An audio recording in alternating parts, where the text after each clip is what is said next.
Olá pessoal, aqui Miquel Sousa do canal Jogos no Tabuleiro. Hoje venho fazer aqui uma lista de 12 recomendações, uma dúzia de recomendações, 12 jogos que eu acho que ficam bem em contexto de bibliotecas. Podendo ser bibliotecas escolares ou bibliotecas públicas, convencionais, das municipais ou outras privadas, que possam ter um serviço para a comunidade. Porquê este vídeo? Porque tenho recebido muitos pedidos deste tipo.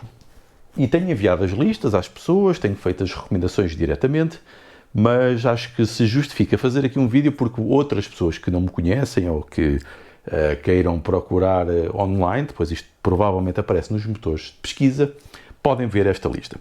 Mas, mais do que recomendar só 10 jogos essenciais ou 12 jogos essenciais, que é o caso dos 12, eu acho que é importante justificar o porquê de alguns destes jogos e a razão pela qual eu estou a propor.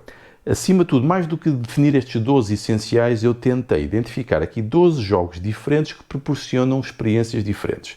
Não que sejam os 12 melhores jogos que existem, mas com estes 12, porque por vezes não existe grande orçamento disponível para comprar mesmo muitos jogos, mesmo para este tipo de entidades e bibliotecas, acho que é importante ter uma noção de ter uma quantidade suficiente que permita pelo menos mostrar diferentes tipos de experiências que os jogos podem proporcionar. Porquê? Porque quando estamos a lidar com utilizadores e utilizadores assim para uma população tão abrangente como são os utilizadores deste tipo de bibliotecas, nós podemos ter pessoas com perfis muito diferentes, com perfis psicológicos, comportamentais diferentes, mas também com perfis de gostos diferentes. E como sabemos, nem todas as pessoas gostam dos mesmos jogos e vão dar preferências a um certo tipo de jogo, a um certo tipo de experiência. Portanto, eu tentei que a lista tivesse uma grande variedade de possíveis experiências e também que fosse uma lista que tem jogos que estão disponíveis em Portugal e que são relativamente rápidos.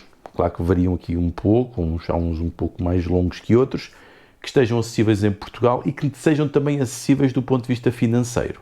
Ou seja, por vezes eu fui escolher um jogo que é um bocadinho mais barato, mas que faz uma experiência semelhante àquilo que é o tipo de experiência que eu quero recomendar, mas porque me parece uma melhor solução.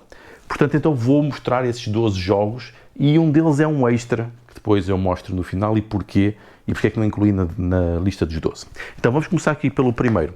O primeiro que eu recomendo aqui é o Café, que tem aqui um jogo de estratégia e planeamento, que leva para um tema muito querido aqui em Portugal, não é? Do café, mas que consegue ser jogado por pessoas de qualquer idade, dá tanto para crianças como para adultos, que tem uma caixa pequena, maneirinha, não é muito difícil de explicar, muita rejogabilidade, pode ser jogado a solo e tem um imenso potencial para agradar a muitas pessoas diferentes. A seguir temos aqui o Pistas Cruzadas, aqui na experiência de jogos de palavras, porque é um tipo de jogo que agrada também a um certo tipo de utilizadores especiais e em contexto de biblioteca ainda faz mais sentido, aqui já num jogo cooperativo, que acaba aqui numa caixa minúscula, bastante pequenina, bastante agradável e que permite também uma rejogabilidade enorme e mais ainda se quisermos mudar as palavras.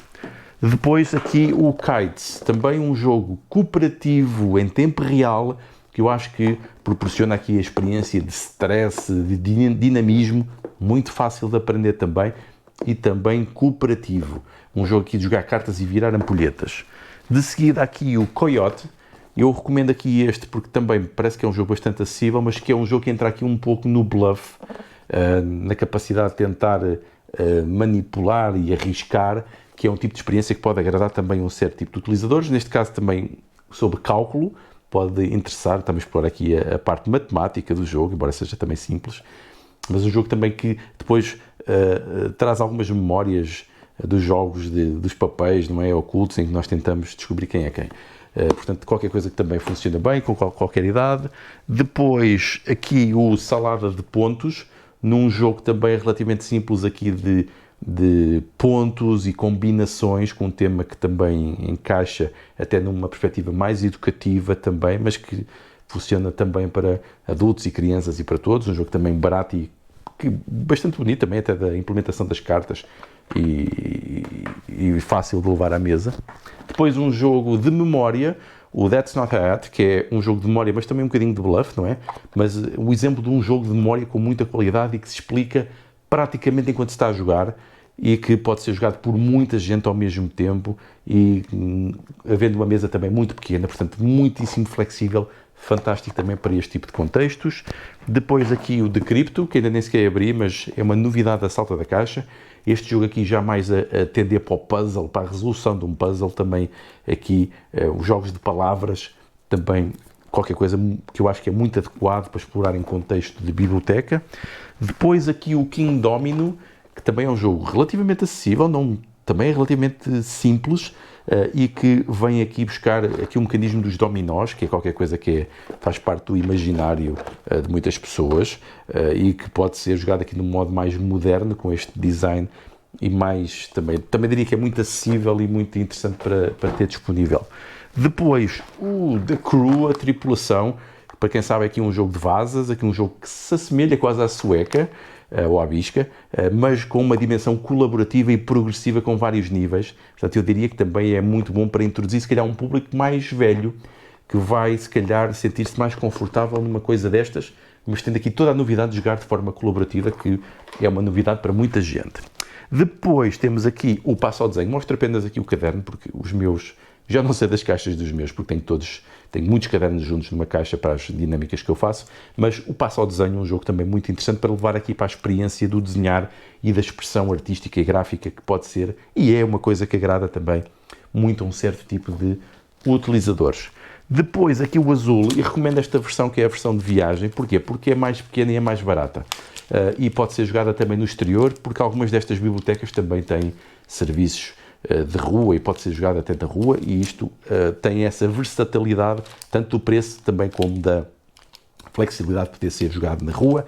Aqui neste caso um jogo de padrões, de otimização, com uns componentes bastante interessantes também, e que leva aqui para o nosso imaginário da cultura portuguesa dos azulejos, portanto qualquer coisa que também pode cativar até pessoas de outras idades.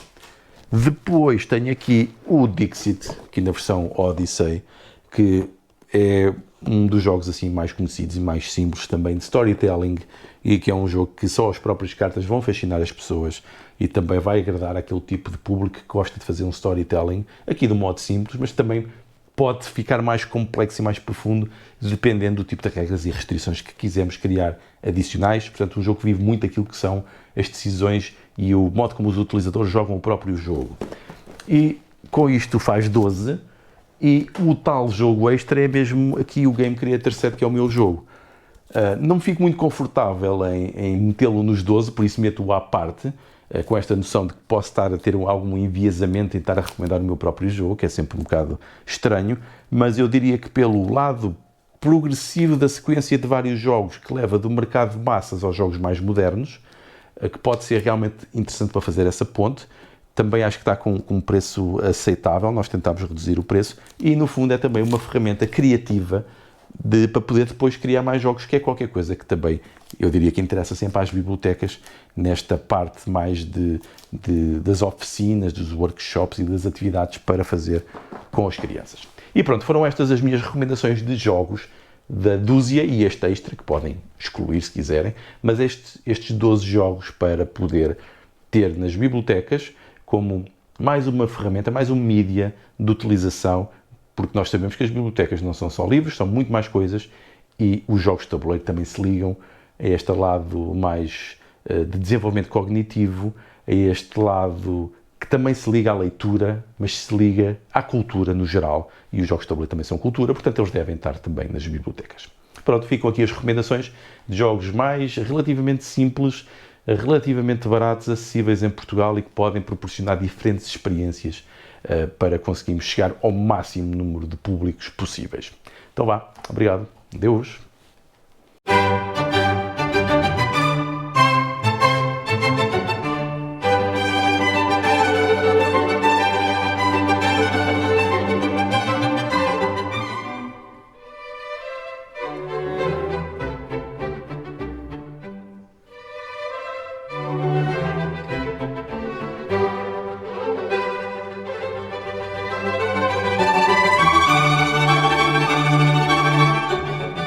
Música